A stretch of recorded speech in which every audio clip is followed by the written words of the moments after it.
రేవంత్ రెడ్డి లాగా ఆంధ్రుల బూట్లు నాకి సంచులు మోసి పార్టీలు మారి తాను రాజకీయాల్లోకి రాలేదని బీఆర్ఎస్ వర్కింగ్ ప్రెసిడెంట్ కేసీఆర్ కీలక వ్యాఖ్యలు చేశారు. తాను రాజకీయాల్లోకి ఒక ఉద్యమ నాయకుడు కేసీఆర్ కొడుకుగా వచ్చానని తెలిపారు.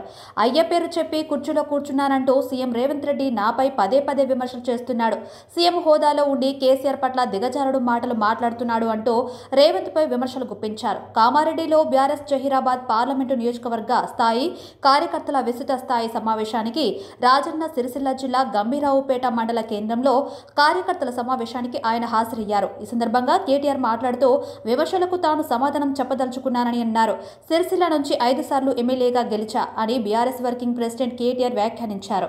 ఎన్నికలు గెలిచేవాడే మగోడా, ఓడినవాడు కాదా? అట్లయితే వచ్చే పార్లమెంటు ఎన్నికల్లో మల్కజ్గిరి నుంచి ఇద్దరం పోటీ చేద్దామని, ఎవరు మగాడో తేల్చుకుందామని సవాల్ విసిరారు.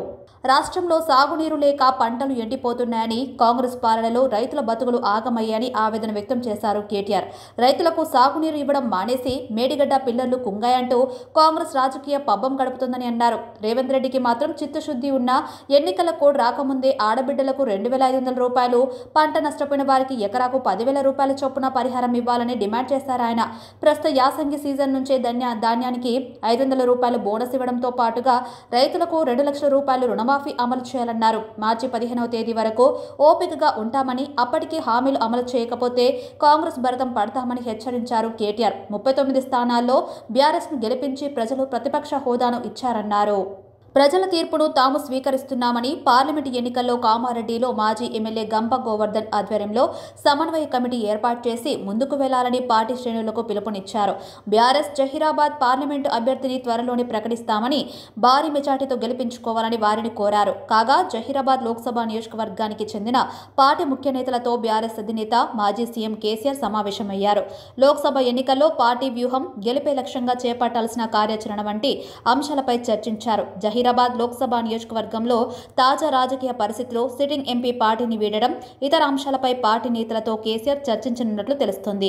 జహీరాబాద్ లోక్సభ స్థానం నుంచి బీఆర్ఎస్ అభ్యర్థిగా గాలి అనిల్ కుమార్ పేరును కేసీఆర్ నిర్ణయించినట్లు సమాచారం. నిన్న మాట్లాడుతాడు, ఆయనకి ఎందుకు నా మీద చెడ్డ ప్రేమ. నేను ఆయన ఏమన్నా ఆయనకపోయినా నన్ను యాద్ చేసుకొని తిడతాడు. నిన్నేరో మీటింగ్ పెట్టాడు హైదరాబాద్లో. నేను నా అయ్య పేరు చెప్పుకొని రాలేదు అన్నాడు. మరి రాహుల్ గాంధీ వాళ్ళ పేరు చెప్పుకొని వచ్చిండే. అయ్యావా ఇద్దరు పేర్లు చెప్పుకొని బతకబట్టే. ఎవరిని అంటున్నావు నువ్వు? శ్రీధర్ బాబు లేడా పక్కకు? శ్రీధర్ బాబు ఎవరి పేరు చెప్పుకొని వచ్చిండు? వాళ్ళ అయ్య పేరు చెప్పుకొని వచ్చే. దామోదర్ రాజనరసింహ వాళ్ళ పేరు చెప్పుకొని వచ్చిండు, వాళ్ళ అయ్య పేరు చెప్పుకొని వచ్చే. పక్కకున్న కోమటిరెడ్డి రాజగోపాల్ రెడ్డి ఎవరి పేరు చెప్పుకొని వచ్చిండు, వాళ్ళ అన్నగాని పేరు చెప్పుకొని వచ్చే. ఇంకొకటిగా పక్కకున్న బట్టి విక్రమార్క ఎవరి పేరు చెప్పుకొని వచ్చిండు, మళ్ళీ అనంతరాములు వాళ్ళ అన్న పేరు చెప్పుకొని వచ్చిండు. సుట్టేమో మొత్తం వాళ్ళని పెట్టుకుంటావు. ఇవాళ నువ్వు వచ్చి మాట్లాడితే దొంగల్లో కూర్చొని ఇంటికి వెళ్ళినట్టు అయ్య పేరు చెప్పుకొని రాలే. ఎస్, మా అయ్య పేరు కేసీఆర్. బరాబర్ వచ్చిన ఉద్యమంలో వచ్చిన బిడ్డ, బరాబర్ వచ్చిన ఉద్యమంలో వచ్చిన నేను. నీ లెక్క ఆంధ్రోళ్ళ బూట్లు నాకి వాళ్ళ సంచులు మోసి దొంగ పనులు చేసి రాలే నేను రాజకీయాల్లో. బరాబర్ వచ్చిన 5 సార్లు ఎమ్మెల్యే గెలిచిన, ఒకసారి కాదు 5 సార్లు ఎమ్మెల్యే గెలిచిన. నీ లెక్క రాంగ్ రూట్లో రాలే. నీ లెక్క ఆంధ్రోళ్ళ బూట్లు నాకి సంచులు మోసి సౌట పనులు చేసి ఒక పార్టీలకు జంపులు కొట్టి దిక్కుమాల పనులు చేసి రాలే నేను. ఎస్, మా అయ్య ఉద్యమ నాయకుడు, తెలంగాణ బాపు కేసీఆర్. బరాబర్ వచ్చినాక ఎవరన్నా పిచ్చి చేస్తే మీ పేగులు తెంపి మెడలు వేసుకుంటా అంటాడు. పేగులు తెంపి మెడలు వేసుకుంటావు ఏంటి? నువ్వు బోటి కొట్టినవా? పేగులు తెంపి మెడలు వేసుకుంటా ఎవడన్నా ముఖ్యమంత్రి మాట్లాడే మాటనా? జేబులనే కత్తెర పెట్టుకొని తిరుగుతున్నా అంటుడు. నాకు తెలియక అడుగుతా, అమ్మతో నాకు తెలియదు. జేబుల కత్తెర పెట్టుకుని ఎవరు తిరుగుతాడే? జేబు దొంగలు తిరుగుతాడు. జేబుల కత్తెర పెట్టుకొని ముఖ్యమంత్రి తిరుగుతాడు ఎవడన్నా? తప్పని అటు ఇటు పుచ్చుకుంటే కష్టమవుతుంది వల్ల. అది కూడా తెలుసు మీకు. నేనేమంటున్నా, జేబుల కత్తెర పెట్టుకొని తిరుగుతున్నా. అసలు ఒక ముఖ్యమంత్రి లెక్క ఉన్నదా ఆయన మాటలు? లాగుల తొండలు ఇడిచి పెడతా అంటాడు. లాగుల తొండలు ఇడిచిపెడతారా? అవులా ఏమన్నా బుద్ధిజ్ఞానం ఉందా? ముఖ్యమంత్రి లెక్క మాట్లాడు. కేసీఆర్ను పట్టుకొని నోటికొచ్చిన బూతులు తిడతాడు. రేవంత్ రెడ్డి, పొంకనాల పోతిరెడ్డి, నీకు ఒక్కటే చెప్తున్నా నేను, నరికింది మస్తుగా నరికినావు. బస్సు ఫ్రీ అన్నావు, బంగారం ఫ్రీ అన్నావు, 2 లక్షల రుణమాఫీ అన్నావు. కేసీఆర్ 10,000. నేను చివరిగా 3 డిమాండ్లు మా పత్రికా సోదరులకు నేను ప్రభుత్వానికి డిమాండ్ చేస్తూ పత్రికల ద్వారా నేను ముగిస్తాను. నంబర్ 1, ఈ ప్రభుత్వానికి చిత్తశుద్ధి ఉంటే, రైతుల మీద ప్రేమ ఉంటే, వ్యవసాయదారుల మీద ప్రేమ ఉంటే, రేవంత్ రెడ్డి గారు వెంటనే మీ ప్రభుత్వం కోడ్ రాకముందే మార్చి 14 కోడ్ వస్తుంది అంటున్నారు. ఇయాలను రేపు జీవోది 500 రూపాయలు క్వింటాల్కు బోనస్ వెంటనే ప్రకటించాలని చెప్పి మీ అందరి హర్షధ్వానాల మధ్యన డిమాండ్ చేస్తా ఉన్నా. రెండవది, రైతులు కష్టాల్లో ఉన్నారు, పంటలు ఎండుతున్నాయి. మరి ఎండిపోయిన పంటలు ఏవైతున్నాయో ఎకరానికి 10,000 రూపాయల నష్టపరిహారం కూడా ఇవ్వాలని చెప్పి మీ అందరి చప్పట్ల మధ్యన ప్రభుత్వాన్ని నేను డిమాండ్ చేస్తా ఉన్నా. మూడవది, మీరు రైతు బంధు ఇస్తలేరు, కరెంట్ సక్కగా ఇస్తలేరు కాబట్టి రైతుల అవస్థల్లో ఉన్నారు.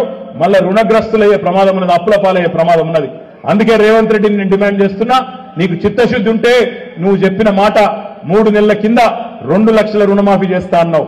నేను 3వ డిమాండ్ పెడుతున్నా, వెంటనే 2 లక్షల రుణమాఫీ కూడా ప్రారంభించాలి. వెంటనే రైతులకు, రాష్ట్రంలో ఉండే లక్షలాది మంది రైతులకు ఇచ్చిన మాట నిలబెట్టుకోవాలని చెప్పి కూడా డిమాండ్ చేస్తూ, మరి కాంగ్రెస్ పార్టీ లైన్లో ఉన్నాడా లేదా అది కూడా అర్థమైతలేదు. వీళ్ళ నాయకుడేమో రాహుల్ గాంధీ, పాపం ఆ పిచ్చోడేమో ఆడ నడుస్తాడు, ఆడెక్కడో నడుచుకుంటా ఓ గోసెల గడ్డం పెంచుకొని ఆయన తిరుగుతాడు. ఆయన ఏమంటాడు, గుజరాత్ మోడల్, దగుల్బాజీ మోడల్, అటర్ ఫ్లాప్ మోడల్ అంటాడు. ఇక్కడ మనోడేమంటాడు, నా తెలంగాణను గుజరాత్ మోడల్ లెక్క చేస్తా అంటాడు.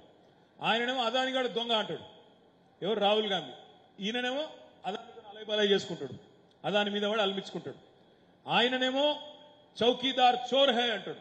ఎవరు, నరేంద్ర మోడీ దొంగ అంటాడు. ఈయనేం చేస్తాడు, ఈయననేమో హమారే బడే బాయ్ హై. ఏందన్నట్టు కథ అసలు? నాకైతే ఒక డౌట్ ఉన్నది, ఇది మీరు రాసి పెట్టుకోండి. ముఖ్యంగా గంభీరావుపేటలో మీరు అందరు యాది పెట్టుకోండి, రాసి పెట్టుకోండి. ఈయన కాంగ్రెస్ ముఖ్యమంత్రి లాగా లేడు.